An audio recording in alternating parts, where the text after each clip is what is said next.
Hello students. तो आज हम हमारा नया लेक्चर स्टार्ट करने जा रहे हैं और आज के लेक्चर में स्टूडेंट हम एक बहुत इंपॉर्टेंट प्रिंसिपल पढ़ेंगे, दैट इज ले शैटेलियर्स प्रिंसिपल।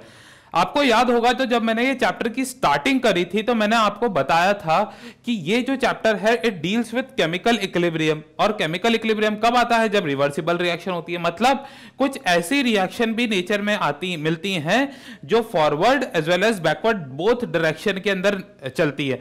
तो अगर रिवर्सिबल रिएक्शन है, इसका क्या मतलब हो जाता है स्टूडेंट? रिवर्सिबल रिएक्शन के अंदर जो रिएक्टेंट है वो कंप्लीटली कंज्यूम नहीं हो रहा, तो जो आपको प्रोडक्ट मिलना चाहिए था वो कंप्लीटली प्रोडक्ट नहीं मिल रहा। तो मैंने आपको बताया था आप क्यों, अगर आपकी कोई कंपनी है जो आपका कोई पर्टिकुलर टाइप ऑफ प्रोडक्ट बनाती है, जैसे अमोनिया ही बनाती है, तो आपकी कंपनी क्यों ऐसा प्रोडक्ट बनाएगी कि जिसकी यील्ड आपको कम मिल रही है? क्यों? क्योंकि रिवर्सिबल रिएक्शन में अभी हमने इतने सारे देखे थे भाई, डिग्री ऑफ डिसोसिएशन देखा, कोई रिएक्शन 20% हो रही है, कोई 50% हो रही है, कोई 60% हो रही है। तो रिएक्शन 100% तो हो ही नहीं रही, और आपकी कंपनी की इकोनॉमी किस पे डिपेंड करेगी कि रिएक्शन 100% हो या अच्छा है, आपको जो भी प्रोडक्ट मिले, जिस भी चीज को आप बना रहे हो उसकी मात्रा ज्यादा हो, तभी तो वो कंपनी को ग्रोथ मिलेगी। क्लियर है? पर अगर कोई रिएक्शन रिवर्सिबल हो जाए तो वहां पर पंगा पड़ने लग जाता है। तो अब हम सीखेंगे कोई भी प्रोडक्ट की यील्ड कैसे बढ़ाई जा सकती है, तो वो हम देखेंगे स्टूडेंट्स ले शैटेलियर्स प्रिंसिपल में। असल में ले शैटेलियर्स प्रिंसिपल ये नहीं बोलता कि प्रोडक्ट की यील्ड कैसे बढ़ाएं, इसने एक बेसिक प्रिंसिपल दिया कि आपके पास कोई भी सिस्टम है, कोई भी सिस्टम है अगर इक्विलिब्रियम में है, वो कोई भी सिस्टम अगर इक्विलिब्रियम पर है, तो आप एक बार सिस्टम के इक्विलिब्रियम में आने के बाद आप किसी भी तरीके का चेंज करें, वहां पर किसी भी तरीके का आप वहां पर क्या करें, चेंज करें, तो सिस्टम अपने आप को क्या करता है, एडजस्ट करता है। क्या करता है? अपने आप को एडजस्ट करता है, और वो उस पर्टिकुलर चेंज को जो आपने बाहर से करा है उसको काउंटर एक्ट कर देता है, नलीफाई कर देता है। क्या कर देता है? काउंटर एक्ट कर देता है, नलीफाई। मतलब आपने कोई सिस्टम में चेंज करा, तो जैसे ही आपने चेंज करा तो इक्विलिब्रियम ने अपने आप को वापस रीएडजस्ट कर दिया, ताकि बाहर से किए हुए चेंज को मैं काउंटर एक्ट कर दूं या नलीफाई कर दूं। क्लियर है बात की नहीं है? तो ये होता है हमारे पास ले शैटेलियर्स प्रिंसिपल का सिद्धांत। अब चेंज आप कैसे भी कर सकते हो, आप कंसंट्रेशन में चेंज करके कर सकते हो, प्रेशर में चेंज करके कर सकते हो, वॉल्यूम में चेंज करके कर सकते हो, या टेम्परेचर में चेंज करके कर सकते हो। तो अगर आपने बाहर से कंसंट्रेशन, प्रेशर, वॉल्यूम या टेम्परेचर किसी में भी चेंज कर रहे हो, तो इक्विलिब्रियम अपने आप को क्या करेगा, रीएडजस्ट करेगा, ताकि उस चेंज को काट सकूं जो आपने बाहर से करा है। यही होता है हमारे पास ले शैटेलियर्स प्रिंसिपल का सिद्धांत। तो ले शैटेलियर्स प्रिंसिपल बोलता क्या है, इसकी डेफिनेशन क्या है? According to this principle, if a system at equilibrium, अगर कोई सिस्टम है हमारे पास इक्विलिब्रियम पर है, is subjected to the change in concentration, pressure, temperature, then the equilibrium will be shifted in such a way so as to nullify the effect of change. इस तरीके से इक्विलिब्रियम शिफ्ट हो जाएगा ताकि वो उस चेंज को करे हुए को काउंटरैक्ट कर दे या नलीफाई कर दे। क्लियर है बात की नहीं है? अब चेंज कैसा हो सकता है स्टूडेंट, हमने वैसे तो मैंने बता दिया है, हम वापस डिस्कस कर लेते हैं। चेंज हो सकता है कंसंट्रेशन के रूप में, हम इन सारे चेंजेस को स्टडी करेंगे। Change in the form of concentration, change in the form of pressure, change in the form of volume, and change in the form of temperature, change in the form of temperature. तो हम इन सारे changes को study करेंगे और equilibrium इन changes की वजह से अपने आप को कैसे एडजस्ट करता है उसके बारे में देखेंगे।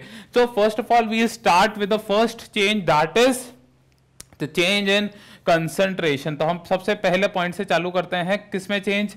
कंसंट्रेशन में चेंज होने से इक्विलिब्रियम अपने आप को किस तरीके से एडजस्ट करेगा, तो वो देखते हैं। अब देखो स्टूडेंट, मेरे पास कोई सिस्टम है जो इक्विलिब्रियम पर आ चुका है, मैं उसके लिए रिएक्शन लिख रहा हूं, रिएक्टेंट से बन गया कुछ प्रोडक्ट, हमारे पास ये रिएक्शन है। सिस्टम आराम से पहले इक्विलिब्रियम पर बैठा हुआ था और बिल्कुल आपने देखा होगा एक बार इक्विलिब्रियम पर आ जाता है तो कंसंट्रेशन कांस्टेंट हो जाती है, तो सिस्टम आराम से इक्विलिब्रियम पर बैठा हुआ था। अब आपने क्या बाहर से पंगा करा, पंगा क्या करा, कंसंट्रेशन में चेंज करके। कैसे चेंज करा? आपने क्या करा, ये सिस्टम जो इक्विलिब्रियम पर आ चुका था, रिएक्टेंट और प्रोडक्ट यहां पर इक्विलिब्रियम अटेन कर चुके थे, आपने क्या करा, बाहर से इसके अंदर और रिएक्टेंट डाल दिए। बाहर से इसके अंदर क्या कर दिए, और रिएक्टेंट। जैसे ही बाहर से आपने और रिएक्टेंट डाले तो रिएक्टेंट की कंसंट्रेशन कंसंट्रेशन क्या हो गई, बढ़ गई। जैसे ही रिएक्टेंट की कंसंट्रेशन बढ़ी तो इक्विलिब्रियम अपने आप को वापस से रीएडजस्ट करेगा ताकि उस बढ़ी हुई कंसंट्रेशन को काउंटरएक्ट कर सके। तो ये क्या होगा, तुरंत रिएक्शन आगे भाग जाएगी। तो जैसे ही आप रिएक्टेंट को मात्रा को बढ़ाओगे तो वो हाथों हाथ प्रोडक्ट बनाने लग जाएगी ताकि उस चेंज को नलीफाई कर सके, काउंटरएक्ट कर सके। क्लियर है बात की नहीं है? तो देखो मैं यहां पे लिख देता हूं, अगर रिएक्टेंट की कंसंट्रेशन बढ़ी, रिएक्टेंट की कंसंट्रेशन आपने बढ़ी तो यहां पर जो इक्विलिब्रियम है वो क्या हो जाएगा, shifts forward, shifts forward, forward direction में शिफ्ट हो जाता है। अब ऐसे ही स्टूडेंट्स देखे जाए, अगर आप प्रोडक्ट की मात्रा बढ़ा दो, किसकी मात्रा बढ़ा दो, इस एक already attend system, equilibrium system के अंदर आपने क्या करा, रिएक्टेंट और प्रोडक्ट के पास अटेन्ड इक्विलिब्रियम था, आपने प्रोडक्ट की अमाउंट बढ़ा दी। किसकी अमाउंट बढ़ा दी, प्रोडक्ट। तो जैसे ही आपने इसकी अमाउंट बढ़ाई तो रिएक्शन तुरंत पीछे आ जाएगी ताकि उस चेंज को काउंटरएक्ट कर सके। तो जैसे ही आपने प्रोडक्ट बढ़ाया तो आप खुद अब जानते हैं रिएक्शन कहां पर हो जाएगी, शिफ्ट्स बैकवर्ड। रिएक्शन कहां चली गई, पीछे की साइड में चली जाएगी। ऐसे ही भाई अगला देखते हैं, मैंने क्या करा, रिएक्टेंट की कंसंट्रेशन को किसी तरीके से कम कर दिया। रिएक्टेंट की कंसंट्रेशन को किसी तरीके से अगर मैं कम कर दूं, मतलब इसकी मात्रा इक्विलिब्रियम में आया हुआ था ये सिस्टम, इसकी मात्रा कम हो गई। तो जैसे ही इसकी मात्रा कम हुई तो इसको लगा कि भैया रिएक्टेंट हो चुका है कम, तो तुरंत देखो रिएक्टेंट बनाना पड़ेगा ताकि इक्विलिब्रियम एडजस्ट हो जाए, रीएडजस्ट हो जाए। तो प्रोडक्ट वापस से क्या होगा, रिएक्टेंट बनाना स्टार्ट कर देगा। तो वापस से इक्विलिब्रियम क्या हो गई, पीछे आ गया। तो अगर आप रिएक्टेंट को घटा दोगे तो तुरंत प्रोडक्ट वापस से रिएक्टेंट बना देगा ताकि इक्विलिब्रियम क्या हो जाए, रीएडजस्ट हो जाए। तो रिएक्टेंट अगर डिक्रीज कर दोगे तो शिफ्ट कहां पर हो जाएगा, शिफ्ट बैकवर्ड। इक्विलिब्रियम कहां पर शिफ्ट हो गया, पीछे के डायरेक्शन में, बैकवर्ड शिफ्ट हो गया। Equilibrium will shift backward. ऐसे ही अगर आप अगले पॉइंट में हम देखें, प्रोडक्ट की कंसंट्रेशन को घटा दो, किसको, प्रोडक्ट। तो जैसे आपको प्रोडक्ट घटाया तो इक्विलिब्रियम क्या हो जाएगा, रिएक्टेंट तुरंत चाहेंगे कि मैं प्रोडक्ट बना दूं। क्यों, क्योंकि प्रोडक्ट की कंसंट्रेशन कहीं ना कहीं बाहर एक्स्ट्रा मींस से कम हो चुकी है, तो रिएक्टेंट तुरंत प्रोडक्ट बनाने में जुट जाएंगे। तो यहां पर क्या हो जाएगा, इक्विलिब्रियम जो हो जाएगा, shift forward. Equilibrium will shift forward. Equilibrium क्या हो जाएगा, आगे भग जाएगा अगर हम रिएक्टेंट की कंसंट्रेशन को क्या कर दें, सॉरी प्रोडक्ट की कंसंट्रेशन को क्या कर दें, बढ़ा दें। इसके एक एग्जांपल्स लेते हैं, मैं आपको इसके अंदर दो एग्जांपल से समझा रहा हूं स्टूडेंट्स। हमारे पास एक इक्विलिब्रियम है कैल्शियम कार्बोनेट का, तो ये क्या बनाता है, calcium oxide plus carbon dioxide. Calcium carbonate का हमारे पास कोई इक्विलिब्रियम है, ऑलरेडी अटेन्ड इक्विलिब्रियम है, यह बनाता है calcium oxide plus carbon dioxide. अब स्टूडेंट्स होता क्या है, कैल्शियम कार्बोनेट जो होता है हम इसको बहुत ही बड़ी बड़ी भट्टियों के अंदर क्या करते हैं, गर्म करते हैं एट हाई टेम्परेचर। तो हुआ क्या, हमारे पास किल्न थे, भट्टी जिसको बोलते हैं, उसको इंग्लिश में बोलते हैं किल्न। तो यहां पर हमने क्या करा, CaCO3 को हमने किसी तरीके से बर्न करा तो ये क्या निकालेगा भाई, ये calcium oxide plus carbon dioxide निकाल रहा होगा इस रिएक्शन के अंदर, ठीक है। अब होता क्या है, हमारे को मानो अगर कैल्शियम ऑक्साइड की जरूरत है, कैल्शियम ऑक्साइड अगर हमारे को जरूरत है, जिसको बोलते हैं हम चूना, अगर इसकी आपको जरूरत है तो आपको चाहिए क्या, रिएक्शन में प्रोडक्शन किसका हो, कैल्शियम ऑक्साइड का हो। पर रिएक्शन क्या होता है, इक्विलिब्रियम अटेन करती है, ये रिएक्शन रिवर्सिबल रिएक्शन है। तो यहां पर क्या होता है, जैसे ही कैल्शियम ऑक्साइड बनेगा कार्बन डाइऑक्साइड भी बन रही है, तो ये क्या करते हैं, ये वापस से रिएक्शन दिखा के कैल्शियम कार्बोनेट बना देते हैं।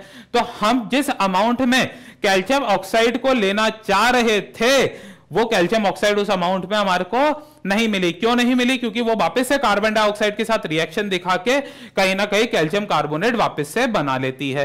तो हमारे को क्या चाहिए, कैल्शियम ऑक्साइड की ज्यादा अमाउंट। तो ज्यादा अमाउंट कब मिलेगी, जब कार्बन डाइऑक्साइड इसके साथ रिएक्शन नहीं करे, कार्बन डाइऑक्साइड इसके साथ रिएक्शन नहीं करे। तो ऐसा क्या तरीका हो कि कार्बन डाइऑक्साइड इसके साथ रिएक्शन नहीं करे, तो उसमें क्या होता है स्टूडेंट, हम यहां पर बहुत बड़े बड़े एग्जॉस्ट लगा देते हैं। जो यहां पर प्रोड्यूस्ड, ये दोनों तो सॉलिड है, ये भी सॉलिड है, ये भी सॉलिड है, तो ये क्या करते हैं, प्रोड्यूस, जो भी गैस प्रोड्यूस हो रही है इसको बाहर सक कर लेगा। ठीक है। तो अब यहां से क्या होगा, कार्बन डाइऑक्साइड इस पूरे के पूरे कंटेनर में से या किल्न में से बाहर निकल गई। अब जैसे कार्बन डाइऑक्साइड बाहर निकली, मतलब अब इस सिस्टम को तो ऐसा लगेगा मेरे अंदर कार्बन डाइऑक्साइड क्या हो गया, कमी हो गई, ऐसे ही लगेगा इस सिस्टम को। तो जैसे ही इसको लगा मेरे अंदर कार्बन डाइऑक्साइड की कमी होगी, तो रिएक्शन कहां भागेगी, आगे भागेगी। रिएक्शन कहां भागेगी, आगे भागेगी, ताकि उस कमी को पूरा कर सके। तो यहां पर और हम बार बार कार्बन डाइऑक्साइड निकालते जा रहे होंगे, तो हमारे पास एट फाइनल कैल्शियम ऑक्साइड की एक बहुत अच्छी अमाउंट मिल सकती है, जो कि हमारे को कार्बन डाइऑक्साइड के प्रेजेंस में नहीं मिल पा रही थी। तो ये है हमारे पास ले शाटलेस प्रिंसिपल का एक one of the major objective. Clear है बात। अब देखो सेकंड, एक और एग्जांपल मैं आपको समझाता हूं। हमारे पास क्या है, Haber's process, one of the most famous process, जिसके अंदर हम क्या करते हैं, N2 और H2 का रिएक्शन करवा के अमोनिया बनाते हैं। N2 और H2 का रिएक्शन करवा के क्या बनाते हैं, अमोनिया बनाते हैं। तो यहां पर हमारे पास ये भी गैसियस फेस में है, ये भी गैसियस फेस में है, ये भी गैसियस फेस में है।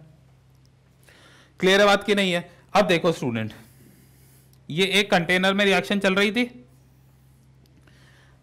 एक कंटेनर में रिएक्शन चल रही थी।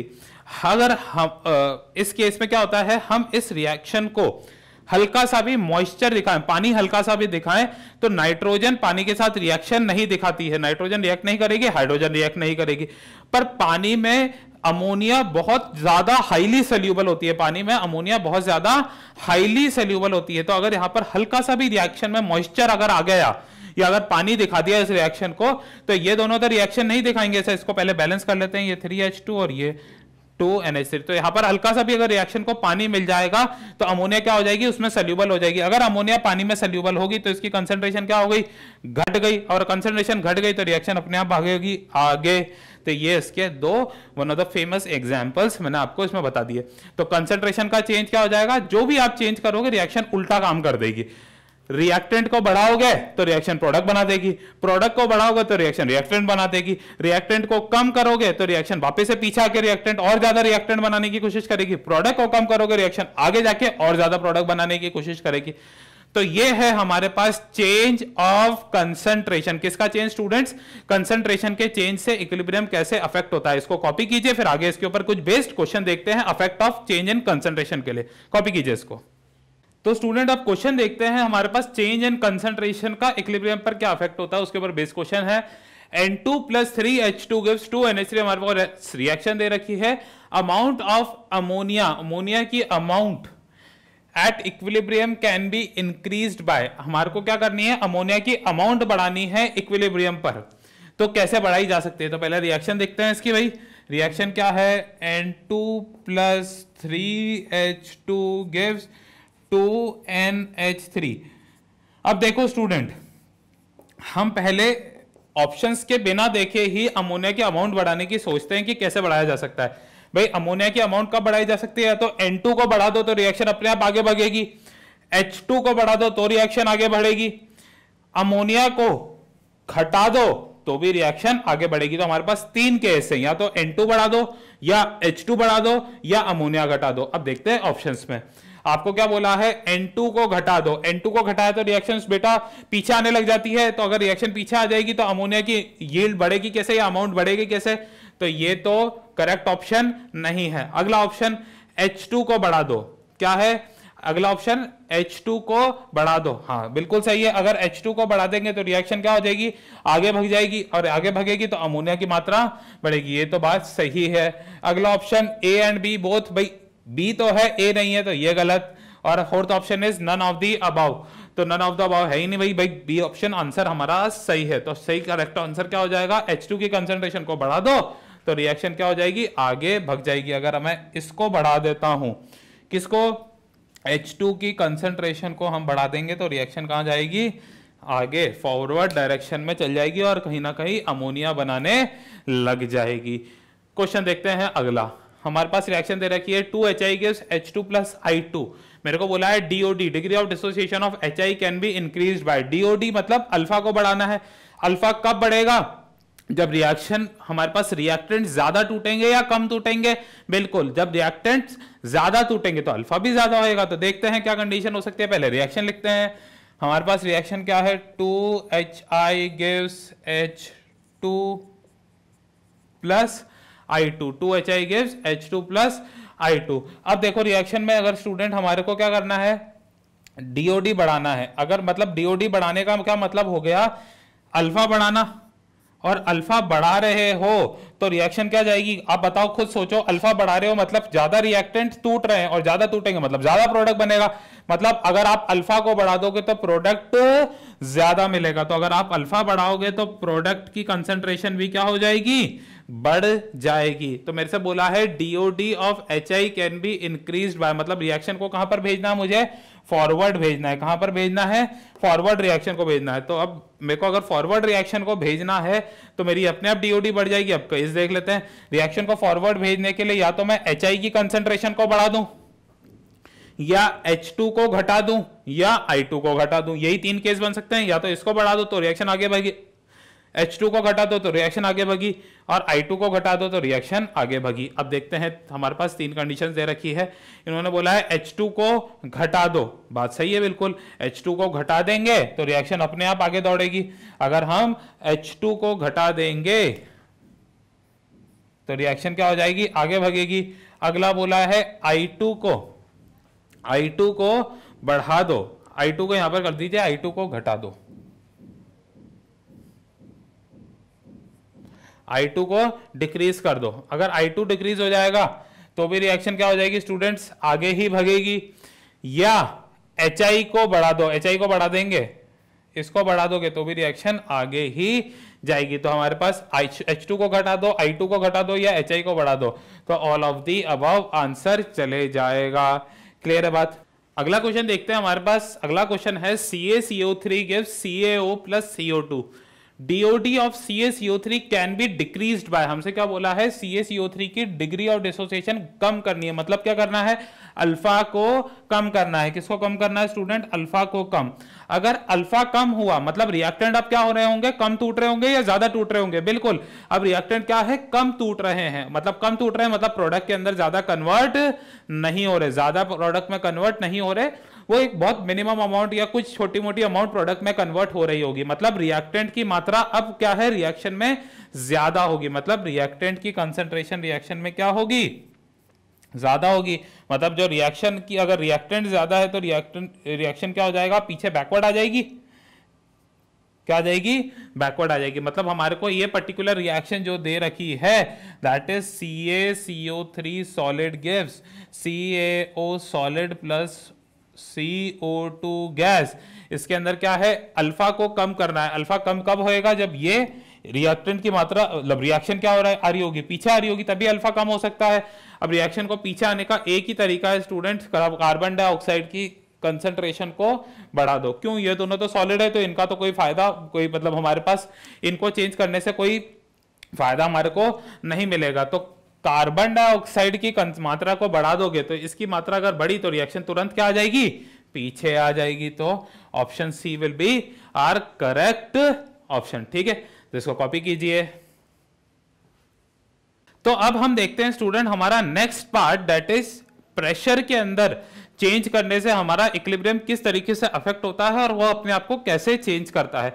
सो बेसिकली जब भी आप प्रेशर में चेंज करते हो तो रिएक्शन स्टूडेंट्स उस डायरेक्शन में जाती है जहां पर नंबर ऑफ मोल्स कम है या ज्यादा है, वो उसको समझते हैं। अगर आप प्रेशर बढ़ा देते हो तो रिएक्शन वहां पर जाएगी जहां पर मोल्स की संख्या कम है, और अगर आप प्रेशर को घटा देते हो तो रिएक्शन वहां पर जाएगी जहां पर मोल्स की संख्या ज्यादा है। तो मैंने लिख दिया है, on increasing the pressure the equilibrium will shift in the direction where the number of gaseous moles are less. अगर आप प्रेशर को क्या कर दो, इंक्रीज कर दो, तो रिएक्शन कहां पर जाएगी, जहां पर मोल्स, गैसियस मोल्स क्या है, कम है, एंड वाइस वर्सा। और अगर आप प्रेशर को घटा दोगे तो रिएक्शन वहां पर जाएगी जहां पर नंबर ऑफ गैसियस मोल्स ज्यादा है। इसको ऐसे समझे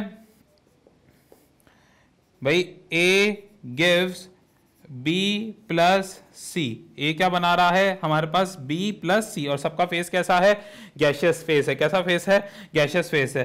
भाई अगर यहां पर मैं प्रेशर को बढ़ाता हूं, अगर मैं यहां पर क्या कर रहा हूं, प्रेशर को बढ़ाता हूं।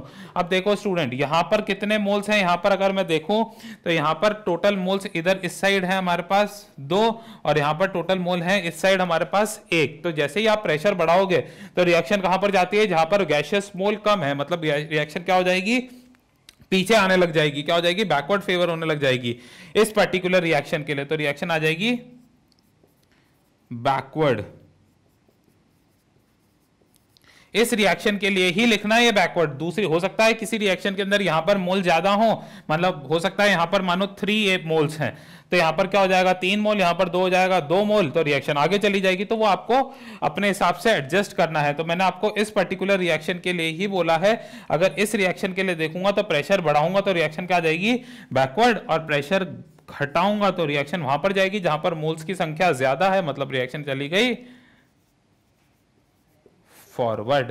इस पर्टिकुलर केस का ही ये एग्जांपल है। इसका प्रूफ, इसका वैल्यू देखते हुए कैसे आया ये, तो समझो इस चीज को स्टूडेंट। अगर मैं प्रेशर को बढ़ा रहा हूं, अगर मैं प्रेशर को बढ़ा रहा हूं तो रिएक्शन में क्या हो जाएगा, वॉल्यूम डिक्रीज हो जाएगा। भाई वॉल्यूम और प्रेशर का रिलेशन कैसा होता है, इनवर्स होता है। आप प्रेशर को बढ़ाओगे तो वॉल्यूम क्या होती जाएगी, घटती चली जाएगी, घटती चली जाएगी। जैसे जैसे आप प्रेशर को बढ़ाओगे वॉल्यूम क्या हो जाएगी, कम होती चली जाएगी। क्लियर है बात की नहीं है। तो प्रेशर बढ़ाएंगे तो वॉल्यूम क्या हो जाएगी, डिक्रीज हो जाएगी। अगर स्टूडेंट वॉल्यूम डिक्रीज हो गई तो अपने को पता है कंसंट्रेशन क्या होता है, कंसंट्रेशन होता है मोल बाय वॉल्यूम। कंसंट्रेशन होता है हमारे पास मोल बाय वॉल्यूम। अगर स्टूडेंट वॉल्यूम कम हो जाएगी, अगर ये वॉल्यूम कम हुई तो इसका क्या मतलब हो गया, ये हमारे पास बढ़ जाएगा। अगर वॉल्यूम डिक्रीज हो जाएगी तो मोल बाय वॉल्यूम क्या हो जाएगा, बढ़ जाएगा, मतलब कंसंट्रेशन क्या हो जाएगी, बढ़ जाएगी। तो प्रेशर बढ़ाया, वॉल्यूम घट गई, वॉल्यूम घटी तो कंसंट्रेशन अपने आप बढ़ जाएगी। वॉल्यूम जैसे ही घटेगी तो कंसंट्रेशन अपने आप बढ़ जाएगी। तो अगर स्टूडेंट रिएक्शन में कंसंट्रेशन बढ़ गई तो कंसंट्रेशन बढ़ते ही रिएक्शन कहां पर जाएगी, जहां पर कंसंट्रेशन कम है। जहां पर कंसंट्रेशन कम है वहां पर रिएक्शन भगने लग जाएगी। तो reaction will go in that direction, reaction will go in that direction जहां पर कंसंट्रेशन क्या है, कम है। कंसंट्रेशन कम है, या मैं बोल दूं जहां पर मोल्स कम है, जहां पर मोल्स कम है। तो ऐसा आप इस तरीके से भी इसको समझ सकते हैं। तो अब एक क्वेश्चन देखते हैं चेंज इन प्रेशर के ऊपर बेस्ड। क्वेश्चन लिखिए स्टूडेंट्स, हमने यहां पर लिख रहा हूं मैं क्वेश्चन आपके लिए। हमारे पास रिएक्शन दे रखी है PCl5, ये गैसियस फेस है, गिव्स PCl3 प्लस Cl। हमारे पास ये रिएक्शन दे रखी है और क्वेश्चन में बोला गया है the amount of Cl2 can be increased by, CO2 की अमाउंट कैसे बढ़ाई जा सकती है। तो सबसे पहला ऑप्शन है हमारे पास by increasing pressure, by increasing pressure. The second point is by decreasing pressure.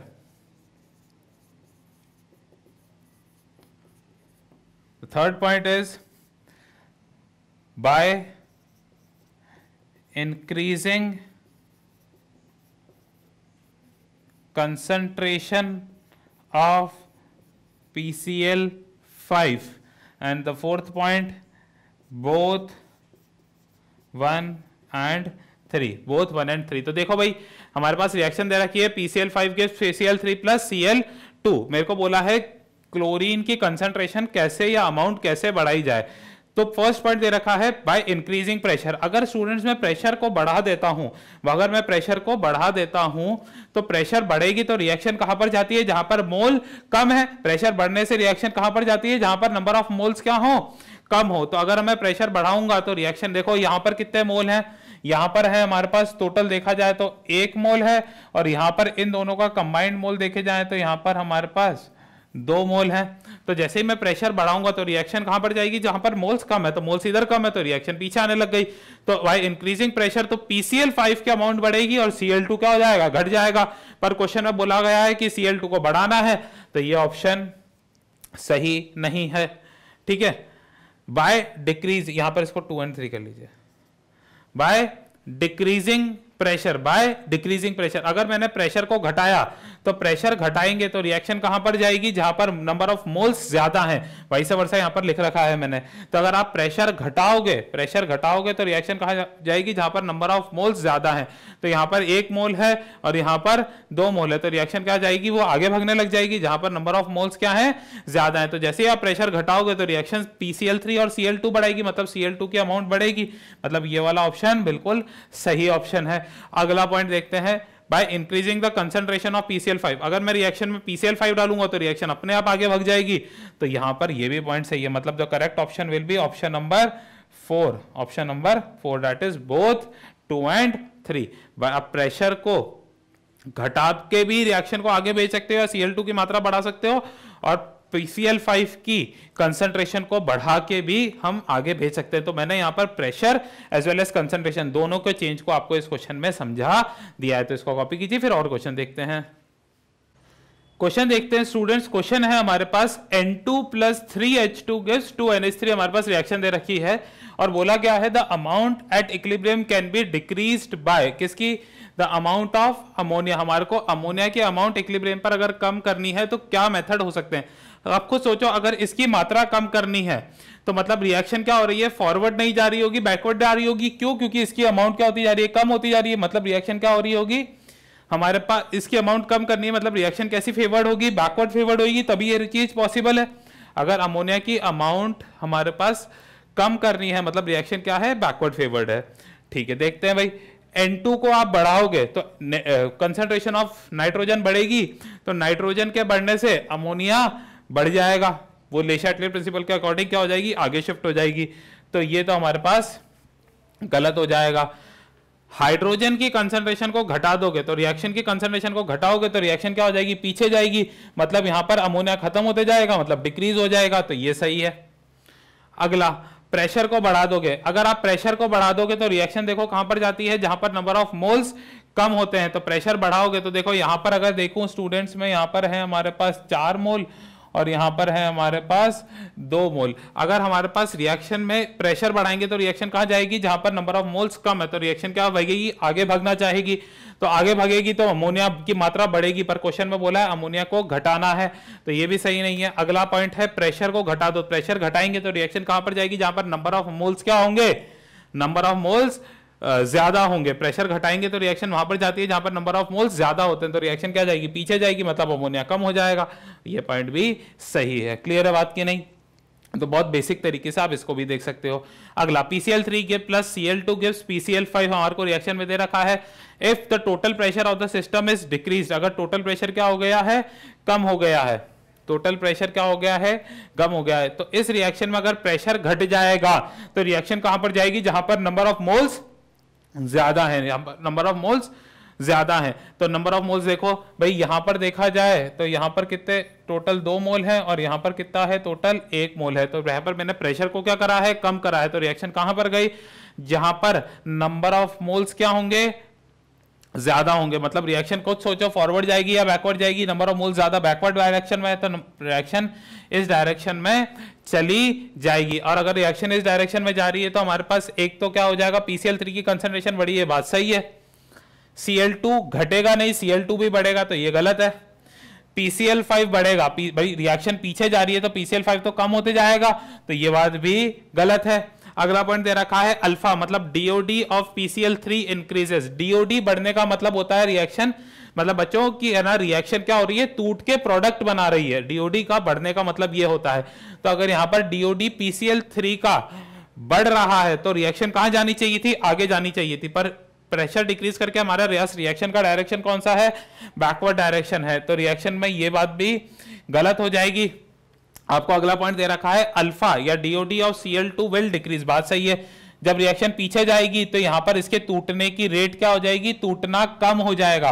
यहां पर Cl2 का टूटना क्या हो जाएगा, घट जाएगा। तो ये बात बिल्कुल सही है। घट क्यों जाएगा, क्योंकि Cl2 की ज्यादा मात्रा बन रही है। जब Cl2 ज्यादा बन रहा है तो वो टूट थोड़ी रहा है, वहां पर अमाउंट ज्यादा बन रही है बस। ठीक है, तो आंसर क्या जाएगा, A and E बोथ। ठीक है, अगला question 2NO gives N2 plus O2 हमारे पास रिएक्शन है DOD of NO can be decreased bye, मेरे को क्या बोला है, DOD ऑफ NO को मेरे को कम करना है, मतलब मेरे को क्या करना है, अल्फा को कम करना है। अल्फा को कम करने का मतलब रिएक्शन क्या जाएगी, फॉरवर्ड जाती तो अल्फा बढ़ता, भाई यहां से अगर फॉरवर्ड जा रही होगी तो उतने ही ज्यादा DOD बढ़ रही होगी, और अगर रिएक्शन बैकवर्ड फेवर्ड है तो यहां पर अल्फा कम हो सकता है। मतलब अल्फा को अगर आपको कम करना है तो रिएक्शन का डायरेक्शन कौन सा होना चाहिए, बैकवर्ड डायरेक्शन होना चाहिए। कौन सा डायरेक्शन होना चाहिए, बैकवर्ड। तो मेरे को बोला है कैसा डिक्रीज कर सकते हैं, अगर मैं N2 की मात्रा बढ़ा दूंगा तो रिएक्शन पीछे चल जाएगी, तो बात सही है ये। O2 की मात्रा घटाऊंगा तो देखो स्टूडेंट, अगर O2 घटाया तो रिएक्शन क्या जाएगी, आगे जाएगी, और रिएक्शन आगे जाएगी तो ये बात गलत है। प्रेशर, अब देखो स्टूडेंट यहां पर प्रेशर को बढ़ा दो या प्रेशर को घटा दो, रिएक्शन में कोई चेंज नहीं होगा। क्यों नहीं होगा वो समझो। यहां पर देखो, यहां पर मोल कितने हैं, इधर हमारे पास नंबर ऑफ मोल्स हैं 2 और इधर हमारे पास नंबर ऑफ मोल्स हैं 2, तो दोनों साइड 2-2 मोल है, तो कहां पर कम कहां पर ज्यादा, वो दोनों साइड ही बराबर है। तो प्रेशर का कोई चेंज इस पर्टिकुलर रिएक्शन में नहीं आएगा। तो यहां पर लिख लेना अपनी कॉपी में नोट कि अगर डेल्टा Ng क्या हो जाए, 0 हो जाए, तो आप प्रेशर को कम कर दो या ज्यादा कर दो, वहां पर कोई भी चेंज रिएक्शन के डायरेक्शन में नहीं होगा। क्लियर है बात। तो इसको कॉपी कीजिए, फिर आगे बढ़ते हैं। तो चलिए स्टूडेंट, अब हम देखते हैं वॉल्यूम में चेंज करने के साथ आपके रिएक्शन में किस किस तरीके का चेंज आ सकता है वो समझते हैं। ये बहुत बेसिक है वॉल्यूम का चेंज। आपको एक बात दिमाग में प्रेशर का चेंज रखना, तो वॉल्यूम का अपने आप समझ आ जाएगा। क्लियर है। इसलिए कुछ बुक्स के अंदर वॉल्यूम चेंज तो दिख बताते भी नहीं है, वहां पे लिखा होता है effect of change in pressure, पर हम पढ़ रहे हैं तो आप इसको ऐसे ही याद रखना जैसे अगर प्रेशर का जो भी चेंज होगा उसका उल्टा वॉल्यूम के रिस्पेक्ट में हो जाएगा। आपको बोला गया है on increasing the volume the equilibrium will shift in that direction where the number of moles are more. जब वॉल्यूम बढ़ाओगे तो रिएक्शन कहां पर जाएगी, जहां पर मोल्स की संख्या ज्यादा है। इसको समझ लेते हैं कि कुछ बुक्स के अंदर ऐसा क्यों बोला गया है, भाई वॉल्यूम का क्यों नहीं दे रखा है। देखो समझो, वॉल्यूम को बढ़ाया तो प्रेशर घटाया, वॉल्यूम को बढ़ाने से जो प्रेशर हो जाएगा वो अपने आप कम हो जाएगा क्योंकि इनवर्सली रिलेटेड है। तो प्रेशर कम हो गया तो नंबर ऑफ मोल्स कहां, रिएक्शन कहां पर जाएगी, जहां पर नंबर ऑफ मोल्स क्या हो, ज्यादा हो। रिएक्शन कहां पर जाएगी, जहां पर नंबर ऑफ मोल्स ज्यादा हो। तो यहां पे लिख लीजिए रिएक्शन,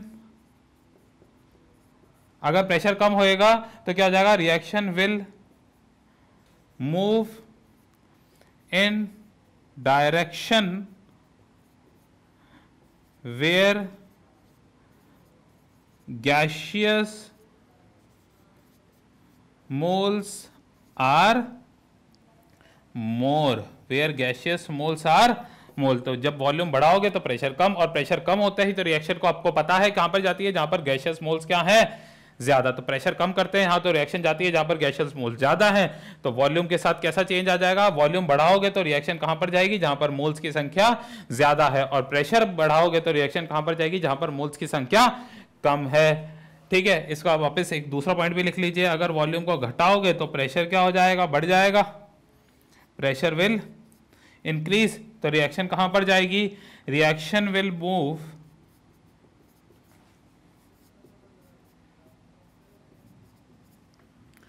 इन दैट डायरेक्शन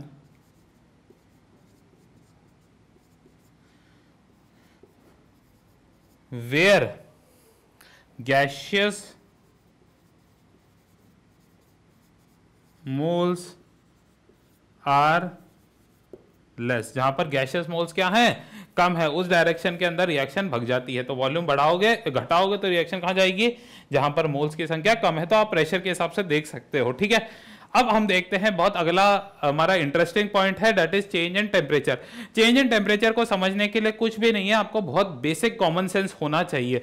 हमारे पास रिएक्शन बेटा दो तरीके की होती है। एक रिएक्शन होती है हमारे पास किस नेचर की, एंडो नेचर की, एक होती है हमारे पास एक्सो नेचर की। एक होती है एंडोथर्मिक और एक होती है हमारे पास एक्सोथर्मिक।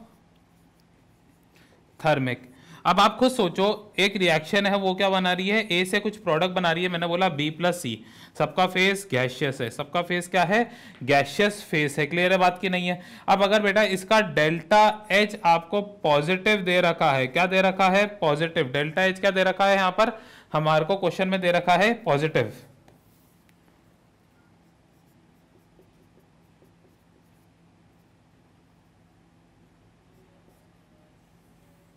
आपको डेल्टा एच क्या दे रखा है यहाँ पर क्वेश्चन में, पॉजिटिव दे रखा है, और उसकी हमने रिप्रेजेंटेशन लेक्चर की स्टार्टिंग में बताई थी मैंने आपको, या तो इसका डेल्टा एच पॉजिटिव हो जाए तो एंडो है, या हमारे को कैसे पता लगेगा एंडो है, यहाँ पर ए प्लस हीट, ए कुछ हीट खा रहा है तो जाके बी और सी बना रहा है, या आप क्या बोल सकते हो A gives B plus C minus heat. तो मैं आपको तीनों रिप्रेजेंटेशन लिख के यहां पर वापस से एक बार एक्सप्लेन कर रहा हूं, A plus X kilojoule gives B plus C, या A gives B plus C minus का एक्स किलो जूल। ये तीनों किसकी रिप्रेजेंटेशन है, एंडो की।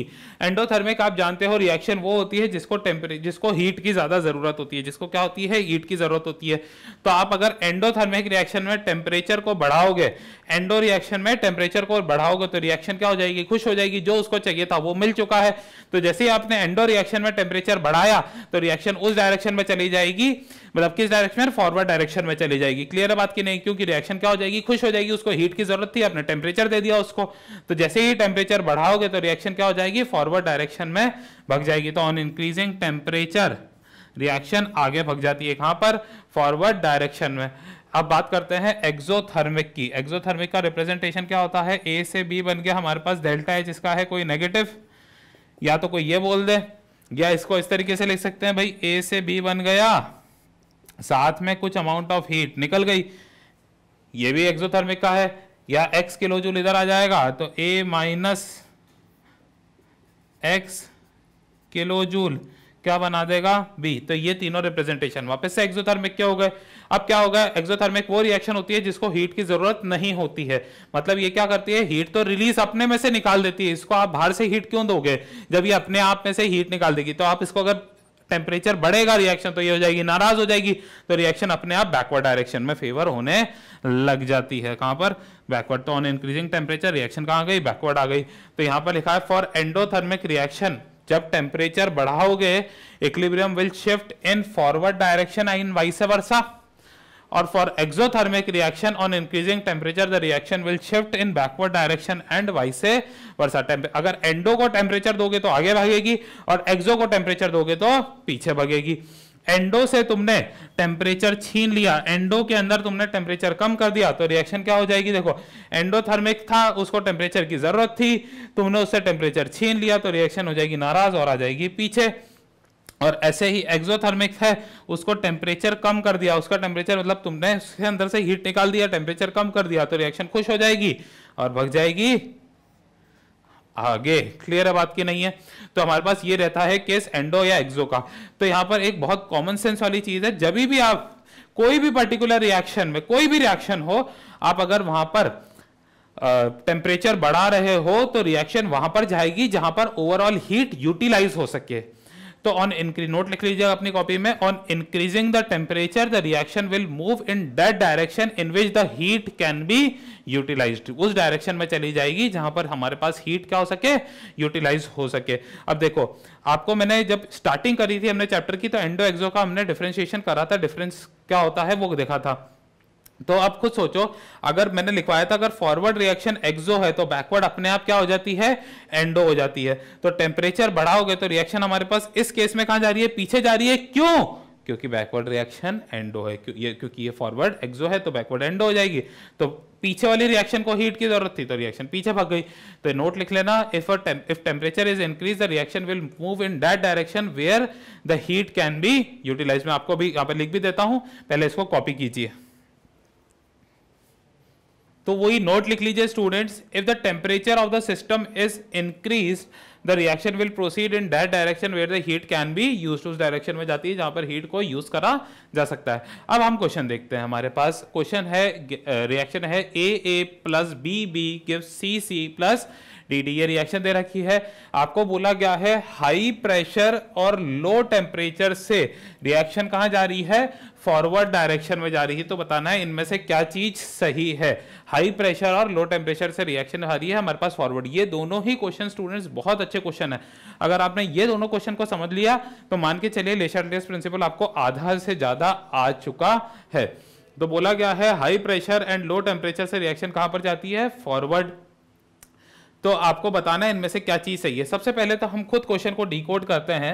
आपको बोला गया है क्वेश्चन के अंदर कि लो टेम्परेचर से टेम्परेचर को घटा दिया गया है, लो टेम्परेचर से रिएक्शन कहां जा रही है, फॉरवर्ड डायरेक्शन में जा रही है। मतलब आप खुद सोचो, रिएक्शन आगे जा रही है जब टेम्परेचर कम कर रहे हैं, रिएक्शन कहां जा रही है, आगे जा रही है। अगर एंडो होता, अगर कैसा होता, एंडोथर्मिक होता, कैसा नेचर का, एंडोथर्मिक नेचर का, तो टेम्परेचर को कम करते तो रिएक्शन कहां चल जाती, पीछे चल जाती, क्योंकि एंडो को तो टेम्परेचर बढ़ाओगे तो रिएक्शन आगे जाती है, तभी तो खुश होएगा एंडो। तो आपको बोला गया है टेम्परेचर कम कर दिया तो रिएक्शन आगे जा रही है, मतलब कैसा हुआ, एक्सो, क्योंकि एक्सो ही, उसको हीट की जरूरत नहीं है और उसमें से आपने टेम्परेचर उसमें से कम कर दिया, रिएक्शन का टेम्परेचर कम कर दिया, तो वो खुश हो गया, वो रिएक्शन आगे भाग गई, रिएक्शन क्या हो जाएगी, आगे भाग गई। तो ये तो बात पता लग गई कि रिएक्शन कैसी नेचर की है, एक्सो नेचर की है। अब एक्सो नेचर की है तो ये नहीं हो सकता, ये नहीं हो सकता, ये दोनों ऑप्शन, क्योंकि यहाँ पे डेल्टा इज ग्रेटर देन 0 मतलब endo, delta is greater than 0 मतलब एंडो। अब या तो ये होगा या ये होगा, क्लियर है बात की नहीं है, मतलब रिएक्शन हमारे को पता लग गई किस नेचर की है, एक्सोथर्मिक रिएक्शन है, एक्सो नेचर की है। अब आपको बोला गया है हाई प्रेशर से रिएक्शन फॉरवर्ड डायरेक्शन में जा रही है। अब आपको पता है स्टूडेंट्स कि अगर मैं रिएक्शन में प्रेशर को बढ़ा दूं तो प्रेशर को बढ़ाने से रिएक्शन कहां पर जाती है, जहां पर मोल्स कम होते हैं, रिएक्शन कहां पर जाती है, जहां पर मोल्स क्या होते हैं, कम होते हैं, जहां पर मोल्स कम होते हैं। अब रिएक्शन इसमें बोला गया है फॉरवर्ड जा रही है, अगर फॉरवर्ड जा रही है इसका क्या मतलब हो गया, सी और डी को मिला दूंगा, वो कम होंगे ए और बी से, मतलब number of moles of product will be less then that of number of moles of reactant. यही केस होना चाहिए, अगर प्रेशर बढ़ाने से रिएक्शन जाती वहां पर है जहां पर मोल्स कम हो, और इन्होंने बोला है आगे जा रही है, मतलब फॉरवर्ड या प्रोडक्ट के मोल रिएक्टेंट के मोल से कम होंगे, that is C plus D will be less than A plus B, या ऐसा बोल सकता हूं A plus B will be greater than C plus D. तो देखते हैं भाई, यहां पर दे रखा है A plus B will be greater than, तो यही ऑप्शन सही है। यहां पर सी प्लस डी की मात्रा ज्यादा दे रखी है, तो ये भी ऑप्शन गलत है। क्लियर बात की नहीं है, तो हमने बहुत बेसिक तरीके से कॉमन सेंसेस को समझा है। तो हाई प्रेशर से रिएक्शन वहां पर गई जहां पर मोल कम है, और उन्होंने क्वेश्चन में बोला था फॉरवर्ड जा रही है, तो मतलब फॉरवर्ड के मोल कम है, बस। अगला क्वेश्चन देखते हैं, P P gives Q Q plus R R on decrease in the pressure DOD of the reaction is increased. जब हमने प्रेशर को क्या करा, डिक्रीज करा, प्रेशर को डिक्रीज करा, तो डीओडी क्या हो गई, इंक्रीज हो गई, डीओडी क्या हो गई, इंक्रीज हो गई। पहले तो समझो डीओडी इंक्रीज होने का मतलब हो गया कि जो आपके पास अल्फा है, डीओडी इंक्रीज मतलब अल्फा बढ़ गया, अल्फा बढ़ रहा है मतलब रिएक्शन ज्यादा चल रही है, मतलब ज्यादा प्रोडक्ट बना रही होगी, मतलब ज्यादा प्रोडक्ट बना रही है तो रिएक्शन आगे जा रही होगी, पीछे बिल्कुल रिएक्शन कहां पर जा रही होगी, यहां पर भी लिख लीजिएगा फॉरवर्ड, और यहां पर भी लिख लीजिएगा फॉरवर्ड। तो अल्फा बढ़ाएंगे, अगर अल्फा बढ़ रहा है तो ये तो बात पता लग गई रिएक्शन फॉरवर्ड जा रही है। अब आपको बोला है कि प्रेशर को कम कर दिया तो रिएक्शन, अब इसको ऐसे समझो, प्रेशर के कम होने से तो रिएक्शन फॉरवर्ड गई, प्रेशर के कम होने से रिएक्शन फॉरवर्ड गई है। इसका क्या मतलब हो गया कि भाई प्रेशर अगर कम होता है तो रिएक्शन कहां पर जाती है, जहां पर मोल्स ज्यादा हो, रिएक्शन कहां पर जाती है, जहां पर मोल्स ज्यादा हो। ऐसे ही होता है भाई, प्रेशर को कम करते हैं तो रिएक्शन वहां पर जाएगी जहां पर मोल्स ज्यादा हैं, और हमको पता लग गया फॉरवर्ड जा रही है, इसका क्या मतलब हो गया, मोल्स ज्यादा कहां पर होंगे, फॉरवर्ड डायरेक्शन में होंगे, मतलब Q प्लस आर की टोटल संख्या किससे बड़ी होगी, P से बड़ी होगी। Q प्लस आर की टोटल संख्या किससे बड़ी होगी, P से बड़ी होगी, तो Q plus R will be greater than P, तो ऑप्शन नंबर 2 जाएगा। ठीक है, तो बहुत बेसिक। अच्छा, कुछ बच्चे इसमें क्या गलती कर देते हैं कि यहां पर तो Q है, R है, तो पक्की बात ये ज्यादा होगा, ऐसा आप कैसे बोल सकते हो भाई, Q और R सिर्फ देख के आप किसी भी रिएक्शन के अंदर बोल दोगे कि यहां पर मोल ज्यादा है। अगर यहां पर मानो 1 हो और ये 2 हो और ये P की वैल्यू 5 हो, अब बताओ कहां पर ज्यादा है। तो ऐसे आप सिर्फ इसके P, Q, R को देख के नहीं बता सकते कि यहां पर मोल ज्यादा है या कम है, हमारे को इसी डेटा से बताना पड़ेगा कि वहां पर मोल ज्यादा है या कम है। ठीक है, तो इसको कॉपी कीजिए आप। तो अब देखते हैं स्टूडेंट्स, हमने ले शाटलेस प्रिंसिपल का बेसिक रूल्स तो पढ़ लिया था, अब हम देखते हैं कि इनर्ट गैस को ऐड करने से इक्विलिब्रियम किस तरीके से डिस्टर्ब हो सकता है। इसके 2 क्राइटेरिया हैं या 2 केसेस हैं, एक होता है addition of inert gas at constant pressure, और एक होता है addition of inert gas at constant volume. अब इनमें से जब आप कांस्टेंट प्रेशर पर इनर्ट गैस को, कोई बाहर से किसी भी कंटेनर में कोई रिएक्शन चल रही है, बाहर से आपने इनर्ट गैस को उस सिस्टम के अंदर या उस कंटेनर के अंदर आपने डाल दिया, तो कैसे चेंज होता है? तो रिएक्शन कहां पर जाएगी? Equilibrium will shift in that direction where the gaseous moles are more. अगर आप बाहर से इनर्ट गैस डाल देते हो, किसी भी रिएक्शन जो कंटेनर में चल रही है किसी भी सिस्टम के अंदर डाल देते हो, तो रिएक्शन वहां पर भग जाती है जहां पर मोल्स ज्यादा होते हैं। अब ऐसा क्यों होता है वो समझते हैं। अब देखो स्टूडेंट, हमारे पास कोई कंटेनर था, इसमें रिएक्शन चल रही है, मानो A gives B plus C, ऐसा ये सबका फेज गैसियस हो गया, और ये एक पिस्टन में चल रही है। किस में चल रही है? पिस्टन। पिस्टन क्या होता है? बिल्कुल जैसे यहां पर बाउंड्रीज इसकी सील्ड है, ठीक है, और यहां पर हम ये बिल्कुल सिस्टम यहां पर रुका हुआ है, ठीक है, और ये रिएक्शन चल रही है यहां पर। अब क्या हुआ, हमने क्या करा, बाहर से इसके अंदर किसी तरीके से कोई इनर्ट गैस डाल दी। क्या डाल दी? इस सिस्टम में हमने डाल दी इनर्ट गैस। अब खुद सोचो बच्चों, अगर मैं इसके अंदर इनर्ट गैस को डाल दूं, इनर्ट गैस को इसके अंदर डाल दूं, तो इनर्ट गैस आके इधर क्या हो जाएगी? जगह घेरेगी अपने लिए। जैसे ही जगह घेरेगी, पर मेरे को जो प्रेशर रखना है वो तो रखना है कांस्टेंट। तो कांस्टेंट प्रेशर को रखने के लिए ये क्या करेगा? अपने पिस्टन क्या हो जाएगा? ऊपर भग जाएगा। पिस्टन क्या हो जाएगा? Will move upwards. जो हमारे पास जो पिस्टन है वो ऊपर शिफ्ट हो जाएगा, ताकि क्या करेगा? वो वॉल्यूम बढ़ा दे, ताकि ओवरऑल प्रेशर अभी भी कांस्टेंट ही रहे। तो हमारे पास रिएक्शन चल रही थी और हमने उसको एक पिस्टन में रिएक्शन करा रहे थे। हमने क्या डाला? इनर्ट गैस डाली। इनर्ट गैस जगह घेरेगी, जगह घेरेगी तो अब वहां पर प्रेशर बढ़ने के चांस हो सकते हैं। तो क्या हुआ? हमको प्रेशर रखना है कांस्टेंट, तो इनर्ट गैस जैसे ही आई तो वो क्या हो जाएगी? पिस्टन ऊपर चले जाएगा, ताकि ओवरऑल प्रेशर अभी भी कांस्टेंट ही रहे। तो जैसे ही वो ऊपर चले गया तो ओवरऑल प्रेशर अभी भी कांस्टेंट ही रहा, पर क्या हुआ? वॉल्यूम बढ़ गई। जैसे ही इनर्ट गैस आई, पिस्टन ऊपर हुआ, तो कंटेनर की जो वॉल्यूम है वो क्या हो गई? बढ़ गई। और आप जानते हैं कि रिएक्शन में अगर वॉल्यूम बढ़ती है तो रिएक्शन कहां पर जाती है? जहां पर मोल्स ज्यादा होते हैं। तो on increasing volume the reaction will move in that direction where the number of moles are more. तो रिएक्शन का जग जल्दी है आगे चली जाएगी। इसको समझ लो, यहां पे लिखा हुआ है on adding inert gas the pressure of the system is increase. Pressure क्या हो जाएगा? बढ़ जाएगा। To maintain the constant pressure, हमको कांस्टेंट प्रेशर को अगर मेंटेन करके रखना है, the piston moves upward. Piston का चल जाएगा? ऊपर चले जाएगा। टू इंक्रीज द वॉल्यूम, और वॉल्यूम क्या हो गई? बढ़ गई। Due to the increase in the volume the reaction will move in that direction where the gaseous moles are more. तो जैसे ही हमने बढ़ाया तो रिएक्शन वहां पर चल जाएगी जहां पर नंबर ऑफ गैसियस मोल्स ज्यादा होंगे। तो कांस्टेंट प्रेशर याद रख लो, कांस्टेंट प्रेशर में अगर आप इनर्ट गैस डालते हो तो रिएक्शन वहां पर जाती है जहां पर नंबर ऑफ गैसियस मोल्स ज्यादा होते हैं, ठीक है।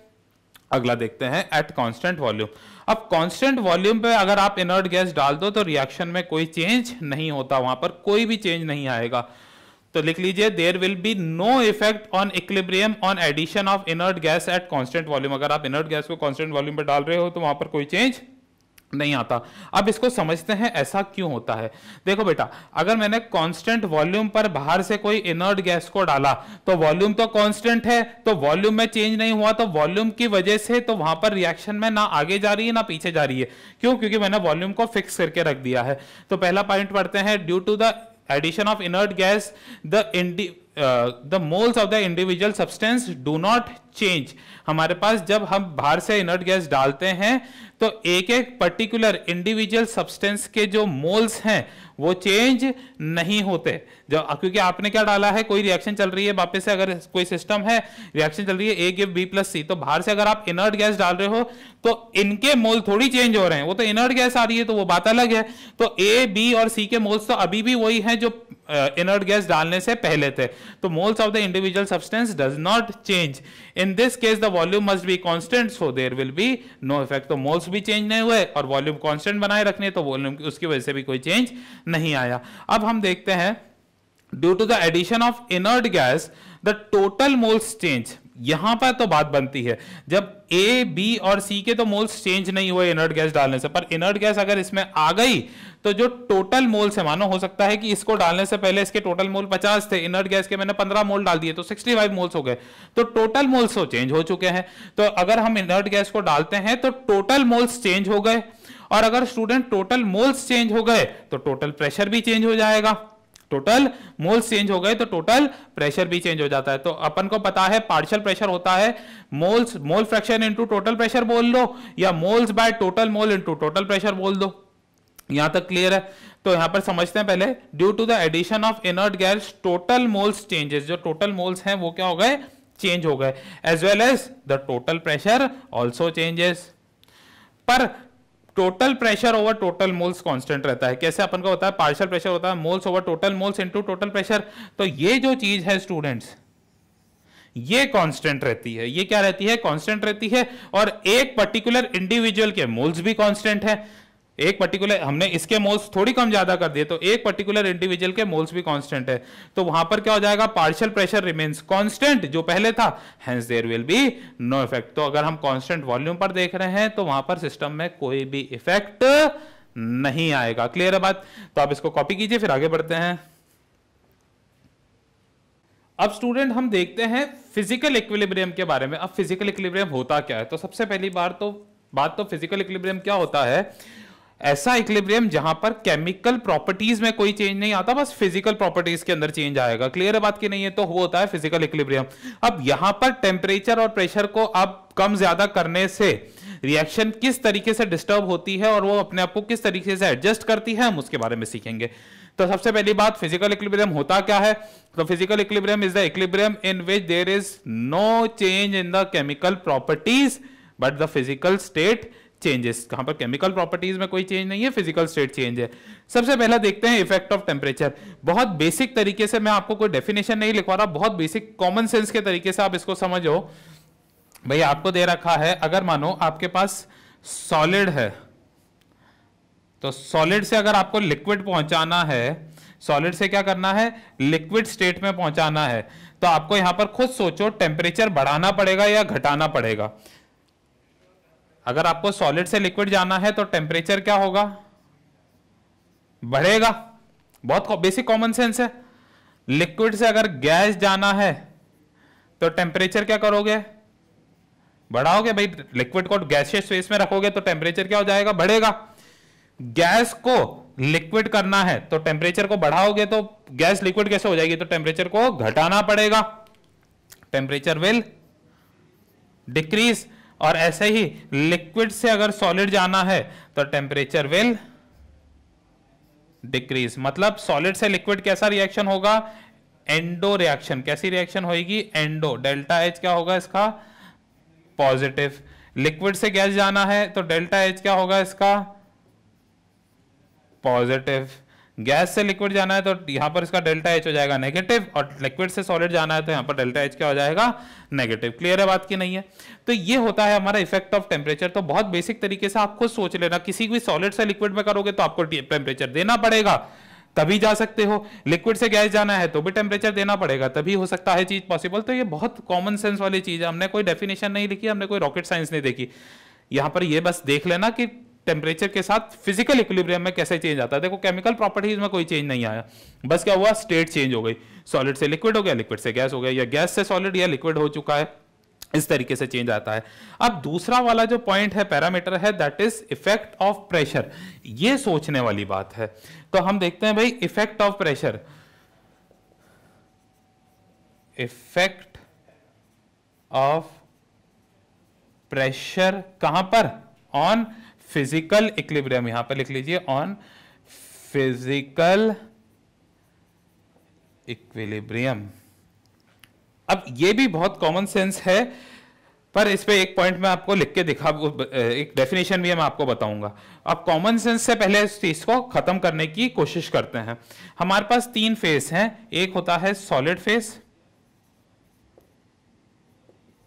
एक होता है लिक्विड फेस, और एक होता है गैसियस फेस।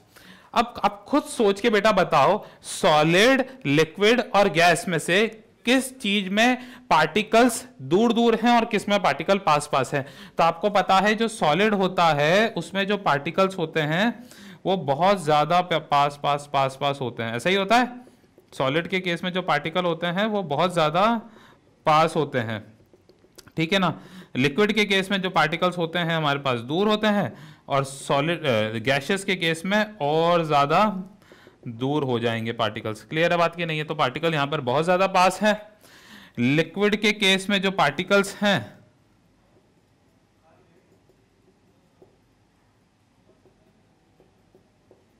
यहां पर दूर है, और गैसेस के फेस में तो बहुत ज्यादा ही दूर हो जाएंगे। गैसेस के फेस में पार्टिकल्स बहुत ज्यादा दूर होते हैं। आप खुद सोचो कि अगर गैस को आप कंप्रेस कर दो, गैस को क्या कर दो, कंप्रेस कर दो, तो इसके पार्टिकल्स पास आएंगे या दूर जाएंगे? बिल्कुल पार्टिकल्स कहां आएंगे? पास आएंगे। तो जब गैसियस फेस को आप कंप्रेस करोगे तो पार्टिकल्स पास आएंगे, और पास आके कैसा फेस बनाएगा? लिक्विड फेस बनाएगा। लिक्विड को कंप्रेस कर दो तो पार्टिकल्स और ज्यादा पास आएंगे, तो कैसा फेस बनाएगा? सॉलिड फेस बनाएगा। क्लियर है बात की नहीं है? तो गैस को कंप्रेस करोगे तो वो लिक्विड बनाएंगे, लिक्विड को कंप्रेस करोगे तो ये सॉलिड बनाएगा। ये बहुत बेसिक कॉमन सेंस है जो हम बचपन से पढ़ते हुए आ रहे हैं। तो ये होता है effect of pressure on physical equilibrium. मतलब गैस पर आप गैस को प्रेशराइज करोगे तो लिक्विड बनाएगा, लिक्विड को प्रेशराइज करोगे तो सॉलिड बनाएगा। अब कुछ बुक्स के अंदर यहां पर क्या लिखा हुआ है वो समझते हैं। कुछ बुक्स के अंदर स्टूडेंट लिखा हुआ है on increasing pressure, on increasing pressure, pressure को बढ़ाएंगे, the reaction in physical equilibrium की बात कर रहा हूं मैं, the reaction will move in that direction, in that direction where denseness is more, denseness is more बोल दो, या where density is more, वहां पर चली जाती है जहां पर डेंसिटी ज्यादा होती है। तो आप खुद सोचो, कॉमन सेंस लगाओ, गैस और लिक्विड में से किसकी डेंसिटी ज्यादा?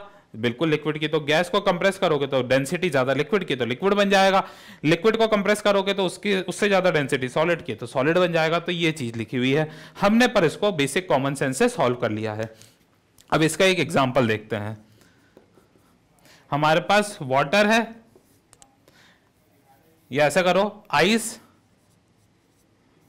और वाटर, हमारे पास इसका इक्विलिब्रियम। आइस और वाटर का मतलब हो गया H2O सॉलिड फेस में है और H2O लिक्विड फेस के अंदर है।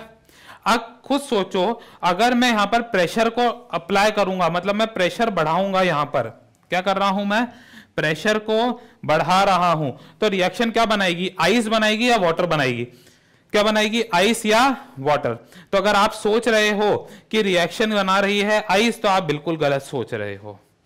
अब आप बोलोगे कि सर आपने ही तो बताया कि भाई कंप्रेस कर दोगे तो लिक्विड सॉलिड में बन जाता है। हाँ बन जाता है, पर एक चीज को समझना है, यहां पर डेंसिटी किसकी ज्यादा है? डेंसिटी किसकी ज्यादा है? डेंसिटी पानी की ज्यादा है या आइस की ज्यादा है?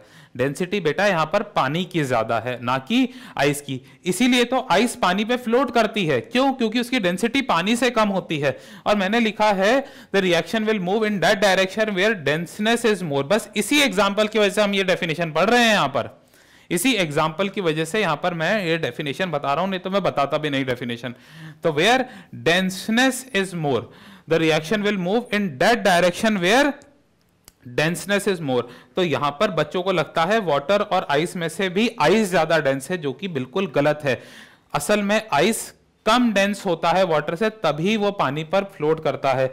तो यहां पर इसको एक्सेप्शन लिख देना भले से, अगर आपको लगता है तो प्रॉब्लम आएगी तो यहां पर इसको एक्सेप्शन लिख देना। तो अगर आप इस टाइप के फिजिकल इक्विलिब्रियम में प्रेशर को अप्लाई करोगे तो रिएक्शन क्या बनाएगी?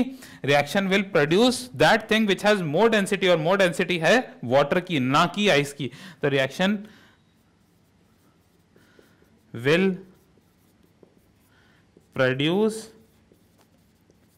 वाटर, रिएक्शन क्या बना देगी? वाटर बना देगी। ठीक है, तो on increasing pressure in ice water equilibrium, तो रिएक्शन पानी बना देती है। ये इसका एक्सेप्शनल कैरेक्टर है। ठीक है, इसको कॉपी कीजिए, फिर एक दो क्वेश्चन देखते हैं इसके ऊपर।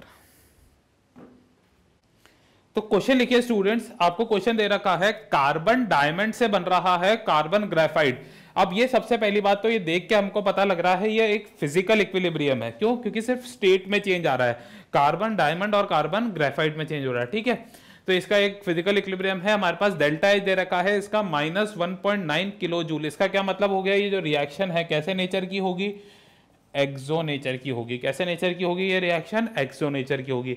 तो मेरे को बोला गया है क्या फेवरेबल कंडीशन होंगी ताकि मेरा डायमंड बन सके। तो क्या फेवरेबल कंडीशन है, प्रेशर और टेम्परेचर की, ताकि हमारा डायमंड बन सके। खुद बताओ मुझे कॉमन सेंस से कि डायमंड और ग्रेफाइट में से किसकी डेंसिटी ज्यादा होनी चाहिए। बिल्कुल डायमंड की। क्यों, डायमंड तो कंप्रेस भी नहीं कर सकते ना भाई, डायमंड तो बहुत ही one of the most strongest element के अंदर हम जानते हैं उसको, डायमंड को। जबकि ग्रेफाइट तो अब एक लुब्रिकेशन तक में काम आता है, तो डेंसिटी ज्यादा डायमंड की होती है। वैसे मैंने क्वेश्चन में दे रखा है density of diamond is greater than density of graphite, पर अगर नहीं दे रखा होता तो भी आपको यह चीज पता होनी चाहिए कि डायमंड की डेंसिटी ग्रेफाइट की डेंसिटी से ज्यादा होती है। अब मेरे को इस पे रिएक्शन में बनाना क्या है, डायमंड। डायमंड कहां पर भाई, बैकवर्ड रिएक्शन में ही बन पाएगा। डायमंड कहां पर बन पाएगा, बैकवर्ड रिएक्शन में। अगर मुझे डायमंड बनाना है और मुझे पता है डायमंड की डेंसिटी ज्यादा है, मतलब मुझे ज्यादा डेंस चीज बनानी है, फिजिकल इक्विलिब्रियम में मुझे ज्यादा डेंस चीज बनानी है, तो ज्यादा डेंस चीज बनाने के लिए मुझे प्रेशर बढ़ाना पड़ेगा, क्योंकि मैंने लिखवाया है द रिएक्शन विल, मतलब जब फिजिकल इक्विलिब्रियम में आप प्रेशर अप्लाई करोगे तो reaction will move in that direction where density is more या डेंसनेस इज मोर। तो अगर मुझे डायमंड बनाना है तो एक तो होएगा कंडीशन हाई प्रेशर, तो ये नहीं हो सकता, ये नहीं हो सकता, ये क्योंकि दोनों जगह लो प्रेशर है। अब आंसर ये है या ये है। अब खुद सोचो स्टूडेंट्स, हमारे को दे रखा है रिएक्शन कैसी है, एक्सोथर्मिक, मतलब इसको टेम्परेचर से ये खुश नहीं होती। अगर इसमें मैं टेम्परेचर बढ़ाऊंगा तो ये रिएक्शन क्या हो जाएगी, फॉरवर्ड जाने की बजाय बैकवर्ड चली जाएगी। यही तो होता है एक्सोथर्मिक का मतलब, ये टेम्परेचर से खुश नहीं होती तो फॉरवर्ड जाने की बजाय बैकवर्ड चली जाएगी, और हमको भेजना भी बैकवर्ड ही है ताकि डायमंड बन पाए। तो मतलब कंडीशन क्या हो गई, हाई प्रेशर और हाई टेम्परेचर, हाई प्रेशर और हाई टेम्परेचर। क्लियर है बात की नहीं है। प्रेशर से तो भाई ज्यादा डेंस चीज बन गई, डायमंड बन गया, और रिएक्शन एक्सो नेचर की थी तो टेम्परेचर बढ़ाया तो रिएक्शन बैकवर्ड चली गई और तो जाके डायमंड बन रहा है। तो मतलब हाई प्रेशर और हाई टेम्परेचर ही हमारे पास फेवरेबल कंडीशन है, तो ये भी आंसर नहीं है। ठीक है, तो इस तरीके से मतलब आप ले शैटलियर प्रिंसिपल के अकॉर्डिंग किसी भी चीज की यील्ड, प्रोडक्ट कैसे मात्रा बढ़ा सकते हैं, प्रेशर, वॉल्यूम, कंसंट्रेशन कम ज्यादा करके हम किसी की यील्ड कम या ज्यादा कर सकते हैं बेस्ड हमारी क्या जरूरतें हैं इन दैट पर्टिकुलर रिएक्शन। ठीक है, तो आज हमारा ये लेक्चर खत्म होता है और केमिकल इक्विलिब्रियम भी खत्म होता है। ठीक है, तो this was the last topic of chemical equilibrium. Hope आपको इंटरेस्टिंग लगा होगा ये टॉपिक। ठीक है, ओके, थैंक यू।